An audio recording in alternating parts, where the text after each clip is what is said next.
Voilà, bientôt, tout ça, le église évangélique là, bah, vous avez mon bande ko bazale belé bientôt to kota na kati fête ya munene 30e anniversaire ba ko ya ba sal na Nzambe ba tout par-ci par là. Ah là je vois sur un homme de Dieu. Sorry mon Nzambe, shalom pasteur. Shalom mon frère. Donc on peut sauter quelques minutes s'il vous plaît. Oui, je vous en prie. Moi c'est pasteur Placide et puis Naza visionnaire il y a Lokola Congo TV. To yé pas to ça la reportage na musala oyo. Pasteur, comment se présenter s'il vous plaît? Oui, je suis frère Jean, pasteur de l'église La Parole de Vie à Denderle, Belgique. Waouh, au Belgique? Oui. Waouh, waouh. Au Belgique, comme on a Jean Ngombo. Jean Ngombo, oui. Oui, Ngombo Sking. Donc, Nazali, moi, na Oyo. Nakoli Nanda Oyo depuis 95. Nabandaki membre à l'église. Oh. Et puis les gens ont évolué l'église bâtisse La Parole de Vie en Belgique. Naye pour fêter et gloire à Nzambe pendant 30 ans où il a gardé l'église évangélique de l'Aye. Donc il y a un Nzambe. Il y a une délégation. Il y a la salle Nzambe pour la faire gloire et pas Nzambe. Amen. Pasteur Lelo, avant que tout banda, pasteur Jean-Marie Lumazolanda yo, et puis bana église évangélique Bazolanda, mon nom s'adresse Siko, Azolanda, pasteur Jean-Marie, il le bas côté la yebisaye, et puis tala bana église de la ye, il s'est vraiment mon nom au Eli Bangol Balelo. Oui, c'est vrai. Toujours espéré pas dans Nzambe. Mais nous avons l'église évangélique de l'Aye qui a connu pas mal de problèmes, qui a connu des tribulations, des naufrages et plusieurs situations. Mais Nzambe, Oyo, a cambi l'église pendant 91 na 2021. Azali le même Nzambe, Oyo azalaki na tango ya Pierre, pe na tango Oyo. Tozali père ozali na tango ya bana na biso. Amen.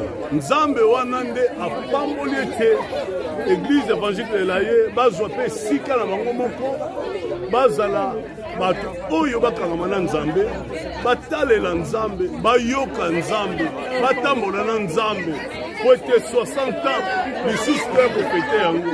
Donc nazosenga na bana na Nzambe église évangélique de l'Aye bakangama na Nzambe ba yoka nde Nzambe. Siko na pasteur Jean-Marie Loma Yemosko obaleni.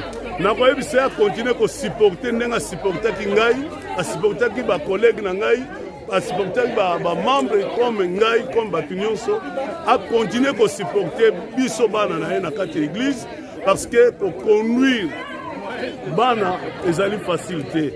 Yango na zo senga epai ya Nzambe ete pasteur Jean Wemba akangama na Nzambe ayoka Nzambe atala liboso po ete sima ya mokongo na ye ete bana nyonso baya liboso epai na Nzambe. Au visionnaire, les patriarches site le Mazolanda yo. Parce que site azali likabo munene o Nzambe apesaki biso. Lelo soki nazali pasteur pona ba encadrement na ye, pona ba encadrement oyo bapesaki biso na église. Lelo Nzambe asala ete lelo totombola pe ministère yango de chaque fois ba manifestation ezalaka awa nazaka vraiment éviter pe solliciter na yaka pona kokumisaka Nzambe pona vision oyo papa Sita a légué epai ya pasteur na ngai Jean-Marie Lwemba. Voilà. Merci pasteur na monto to okokoda na yo. Donc bana musala. Merci. Donc kene mala mon pasteur. Voilà, donc ma frère Sœur Marisa Liwana, bientôt toko yokaye, Sœur Marisa, oui. Namoni ba invité au Awa, toi tu es partout invité à mon France, ma Belgique, en Hollande.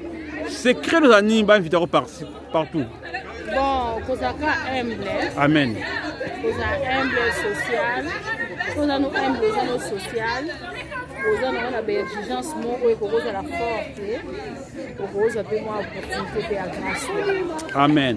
Voilà, on peut baser la poste à consulter faire Marisa. et na mosala na ye ekozala vraiment malamu na kosepela mpona kiti ya bokonzi eza vraiment ekozala malamu mingi. Amen, amen. Mais na sipano basiri moko ozobaki na tiaka eloko moko bato oyebaka konte nakuta bino frère Mbuta oyebelo na tiaka wana na studio sikoyo projet wana eza ndenge nini eske baotunanga mingi ya iso ya iso muna lulendo lwa nkulu muna lomba wow muna lulendo lwa nkulu muna lomba nga iswe ngalomba kwa Nzambi yandikene bima kya woso luvuvamu yindi ekiese wana ezali nga na yembengo na Kikongo fo Mbuta yembango na mundoko na mama ya Kimbala aussi sango na outil aso Seigneur alingi gloire au Seigneur biso na biso ka ba instrument tozelaka muto apiaka biso mbongo provision amen apiaka biso énergie apesaka biso message tozelaka nde ye soki ekoki ntango yango tosali yango kay projet wana na frère Mbuta. Titre album eza nini? Album yango moko ezali titre nani zoma osambela nano ha zala inspiré na Nzambe ezala bien tozali mpe awa na août le 6 août ezali toa na bonne semence na bonne semence comme va champ toyebi ete balingami ebele tobongama mpona kokende tombola suki ya bokonzi na Kisasa eozala vraiment malamu. Amen. Date le 6 août hein? Le 6 août ouais. Na kin ezali convention monene vraiment biso nyonso bana bonne semence bakuki nyonso mpona kosala vraiment mosala wana ekozala elengi mingi ezala vraiment elengi mpe ya kosangela masia mpe toza na projet na biso toyeba nanu toza na concert na biso na Burundi baningami oyo akini koyuteki kotalaka makambo ndenge bato batulinga bafiche bosali bafiche bapublicité sikoyo bato batuninga bafiche bapublicité bosali sikoyo bosala sous concert yango na kini te bon talaka bamikonzi na biso ya mboka mpona makambo corona esali mwa moke kofrene kasi toza na projet d'avenir kozala na Burundi na décembre soki Seigneur apesi biso susu opportunité soki tokomi ntina moment wana tuka toya lisusu koloba kosala su promotion mpona koyebisa libota na bana na Nzambe. Amen. Naza Sœur Marisa no choro mais na sua vida deixa ela entrar deixa ela entrar ai ai ai deixa ela entrar wawe tikasa na posa vona da kitoko na bi awa bientôt zokota na salo wana ozokota wana alors ozopromettre bana Nzambe nini kami tozolanda o qu'est-ce que tu promets aux enfants de Dieu? Bon toyeka toye komata litumbelo na kotombola kiti ya bokonzi puisque ye nde azali mokendi na biso na moment oyo mingi bazwi grâce wana te biso tozwi grâce na 30 ans oyo toye kocelebre bolandaka oyo ekoleka toza na bandeko mosusu mpona konetola mokonzi à suivre tolibera konoyemba merci beaucoup ciao ciao ciao.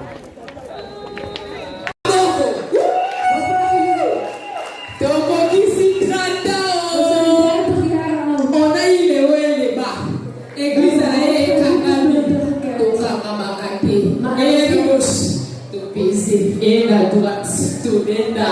Amen. Merci d'avoir mon ami. Oh, vous allez là. Et ça les a fait pour toi, c'est les gens là. Donc, continuez à s'améliorer. Amen. Il y a des gens qui adorent.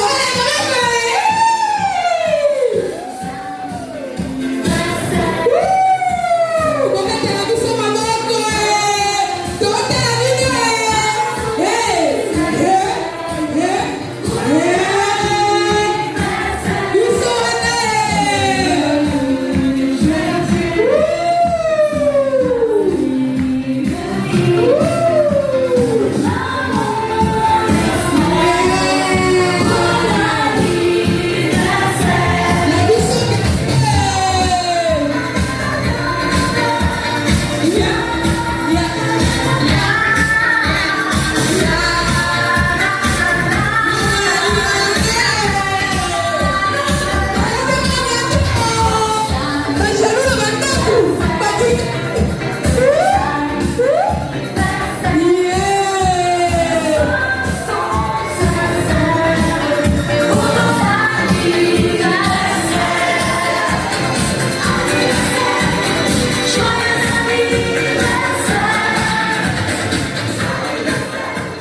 Lanza se leva, lanza se leva, lanza se leva in the glory. Yeah.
Oh,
Oui, peuple de Dieu, vous savez, on continue toujours dans le cadre de la festivité. Il y a 30e anniversaire, il y a l'église évangélique de l'Aïe. On avait invité beaucoup d'hommes de Dieu, beaucoup de pasteurs de partout, de l'Allemagne, de la Belgique, de la France, Hollande, de partout, et beaucoup d'artistes. Ici, nous avons un homme de Dieu. Il est aussi invité parce que Bampaka, Namboka, Hollande, et évangile ses offres à Tei. Il a baptisé, a fait le mariage, a bengo na bonzambe, a sel musala na ye na mboka oyo, mais a continué l'œuvre de Dieu na mboka Belgique. De temps en temps, il beng se carré quand il y a des événements. Shalom l'homme de Dieu. Oui, shalom mon pasteur. Moi je vous ai présenté, mais ceux qui m'ont aussi présenté aux Amalam. Bon, tu peux si me merci. Et shalom na la nyonso ba kwa malama ola dabiso. Moi, c'est l'évangéliste Zof. Je viens de la Belgique. Ok. Orandi fait ce 30e anniversaire à l'église de l'Aïe. Et là, nous avons le pasteur Jean-Marie Lomba, Azolando Sikoyo. D'abord, Naye, et puis na l'église évangélique de l'Aïe. Bon, tu peux si merci. Musala Ezaka, Musala Yanzambe.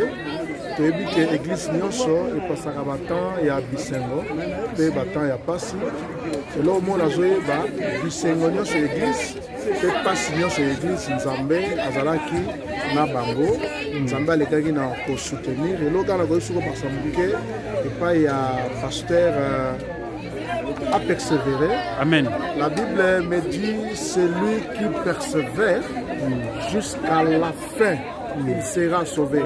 Et ça, la batumusu bayaki, baumelaki, mais baumelaki ti na soukate, un conseil ou proposition ça.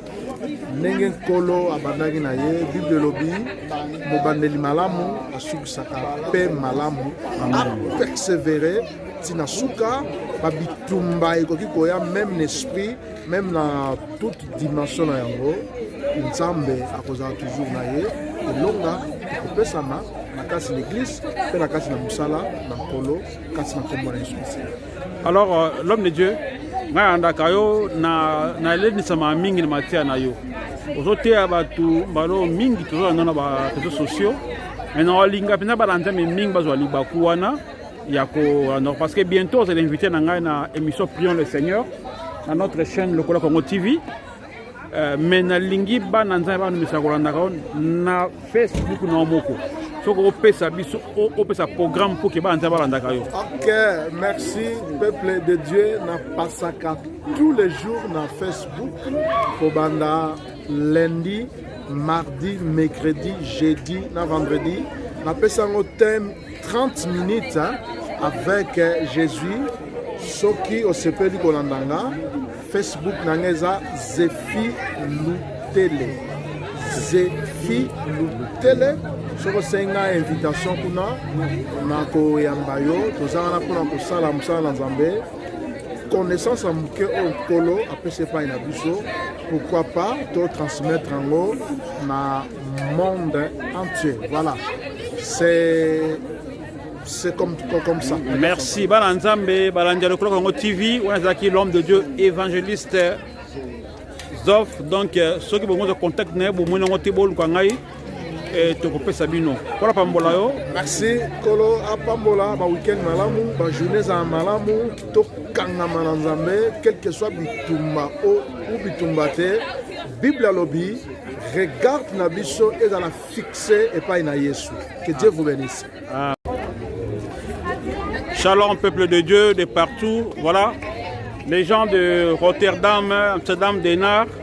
Cet endroit, c'est un endroit très connu. L'église évangélique de l'Aïe. À l'intérieur, l'église est vaste. Vous comprenez? Donc, parmi les Africains qui ont acheté la salle, il y a aussi l'église évangélique de l'Aïe, dont le visionnaire est pasteur Sita, on appelle patriarche, le au Congo, mais les bergers ici, les pères de l'église, c'est le pasteur Jean-Marie Lomba que vous voyez devant moi, c'est le père de la maison qui suis devant la parcelle, devant la salle. Shalom, révérend Jean-Marie Lomba. Shalom, mon frère. C'est aujourd'hui la grande fête que nous avons tous attendu. Le moment est arrivé. Nous sommes tous très heureux. 30 ans. 30 ans, pasteur.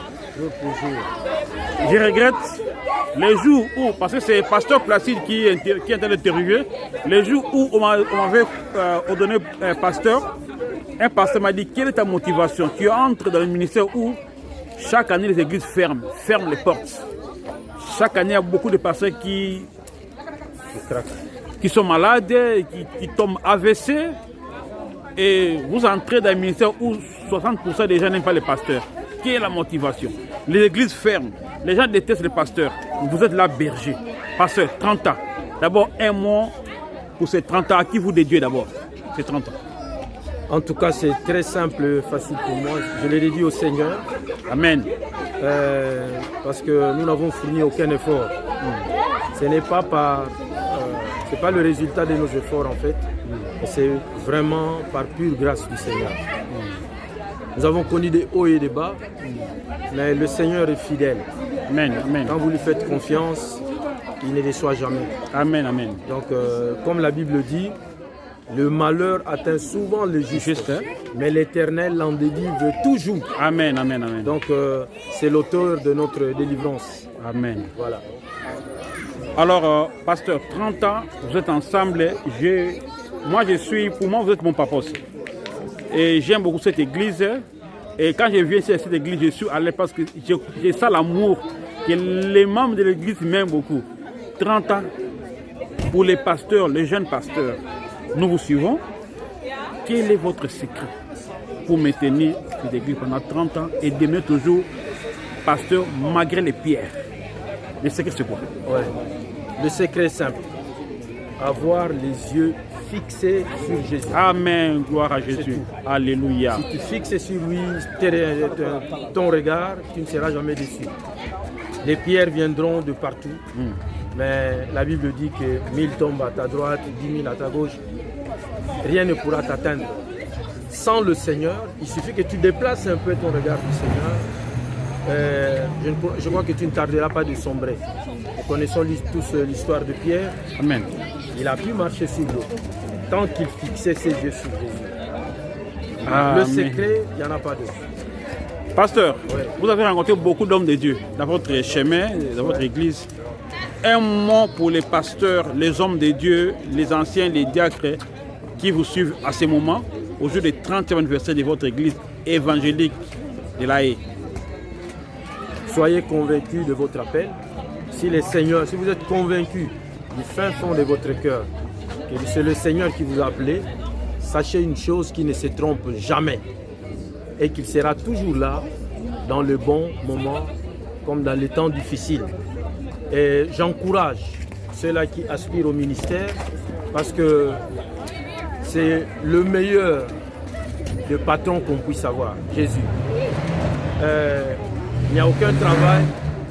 La Bible dit que l'ouvrier mérite son salaire. Même si on le trouve, disons, nous ne le définissons pas avec notre façon de voir les choses, mais c'est très clair que nous ne faisons pas un travail bénévole.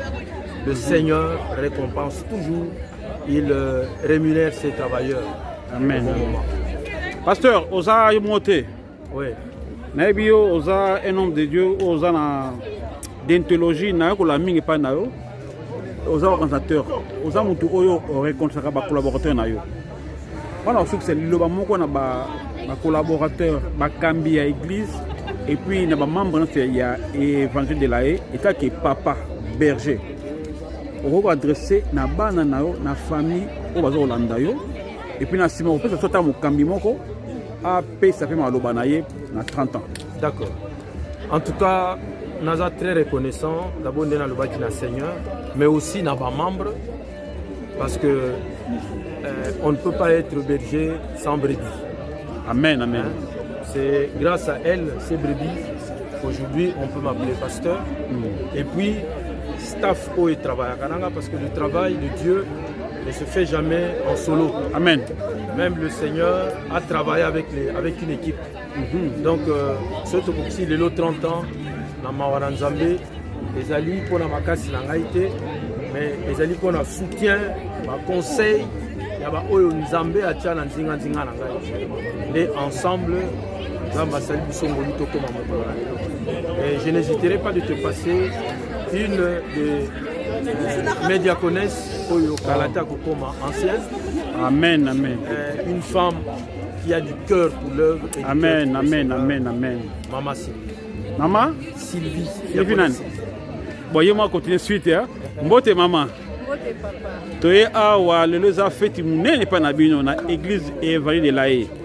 Normalement passer à présenter yo mon ce qu'on s'est présenté. Kombo na ngai Maman Sylvie. Na kati l'église évangile de l'Aye. Na nzambe Maman Diaconesse. Diaconesse, OK. Awa nde sika na osalela musala nzambe. Amen. Na papa na biso pasteur Jean-Marie Bemba oya présenter ngai. Amen, amen. Alors, namkola sengolelo na bato olanda yo take muka bakambi diaconesse. To eteni nini muka lelo et puis olingo pesa message na banane. Atuka mokolo lelo eza mokolo munene na opesa message surtout na bandeko nyonso oyo baye kosangana biso elongo mpo tosepela mokolo lelo po 30 ans oyo soki tosepelaki yango kaka biso moko elinga kozala mpe malamu te mpo la famille eza monene kati na Kriste. Topesi pena bainvitation bandeko na biso tomoni pena baye ebele bauti epai na bipai Nga azala matanga mena ye. papa Neve na nga kufi. Nzamba pambola yo donc Amen. tosolola ki obiza na matanga atuka na bayi nzamba pambola pa pesa makasi na libota. Merci, merci. Kada mosali na nzambe awa ezaka de ndako na yo. Amen. Awa ezaka ndako na yo. Azala leze wa, ana za leze. Moi ete papa. Atuka bandeko nyonso biso to remercier bino, atuka merci na présence na bino, na soutien na bino, ne bolakisi pene sengo oyo boye to sepeli elongo nzambe pene ya lola apambola. Napesi mbote na papa nango on alingaka mingi ambanga bia papa Carlos. Parce qu'on peut se la mbote na papa Carlos. Papa Carlos mbote mingi. Maman Godelive, communicatrice. Maman Godelive, en tout cas maman Makabebele. Maman Makabebele, Nzambe ya lola pena apambola ye. Et papa est jeune, papa diacre. Papa jeune, papa diacre. Na molonga na ye. Nzambe pena mona ye na pesi penza bambote mingi, surtout na groupe de louange na biso. Amen, amen. Ya mira penza. Ah, ya mibula, ya mibula. Mibula, epakola mama futa pene zotanga. Osanti mama zo yema. Wow, wow, wow. Ah, bikamu esala, Nzambe mona ye akende liboso. Parce que loko wana eza kati na ye. Nzambe benda amona ye na pesi mbote na ba diaconesse nyonso. Toana mama diaconesse Beni. Beni. Mama diaconesse Souza. Diaconesse Kati. Makati. Mama diaconesse Kati na ngai moko toza 4. Amen. Toana papa diacre Ladi. Toana papa diacre Eugène. Tanga ikombo na ye. Pardon, na sekout na musika kuna. Magabo ya kamera. Tozwe la makasi. Akima a caméra, maman diaconesse sangai bandeko papa akima a caméra mais azana choité akoboate na zué omoni papa aza mosali ya nzambe abetaka yo nzambe non na moi ta misala ya mokili mais ndenge papa asala ka yo nzambe poto lukila o kombo et puis humilité amour serviabilité na homme de Dieu na flatteur te maman Linda alors ba mingi te debi ke akolo baté mais pas on la rayer. Amen. D'ailleurs au kimé caméra mais l'autre aussi yo. Félicitations belé. Amen, amen. Amen. Maman si ça non. Toi maman diaconesse Souza. Toi papa diacre Pierre. Pierre. Ndenge wana pe tozosala musala nzambe awa. Donc toza ebele. O toza musala, toza na comité pe, toza na conseil de l'église. Présidente nango eza Mama Godé. Ah, Mama Godé. Mama Godé. Musala munene. Mama Godé ya lede ne? Ya lede. Ah, na pesi mbote mingi ma. Yo ma présidente na biso aza mota travailler na papa Carlos. Wala bien c'est maza vice na ye. Ah, ça c'est très bien. On est bazo travailler donc équipe ya mneto wana groupe intercession bambote nzambe bena pambola biso nyonso ba commission nyonso ya ba mama ya ba papa ko mukola lelo ezala. Ya ba jeune aussi ba relève lobby ya wa remplacer bino. Tout ba jeune na biso mta okamba ba na biso ya Sherbe. Oh, ya Sherbe te pesi mbote. Ya Sherbe azote ya penza na age no ko ndi mateka ba no koli ado ba kokwa pasteur. Ça c'est très bien. Biso bana oyo bana na biso baa bakoko na ye donc abimisi koko na ye azosala mpena évangélisation makasi bajene mpena so baye église etondi ya Cherubin kende liboso nzambe mpena pambola ye amen ya Cherubin bangote donc nzambe mpena azala topesi mpe kodimba mbote bango nyonso bambote groupe akei su commission akei toza nango eza su makasi donc toza mpenza bakomission ebele. Merci mama kola pambola bino. Nzambe pambola o papa. Amen. Merci surtout pour la présence na yo. Amen.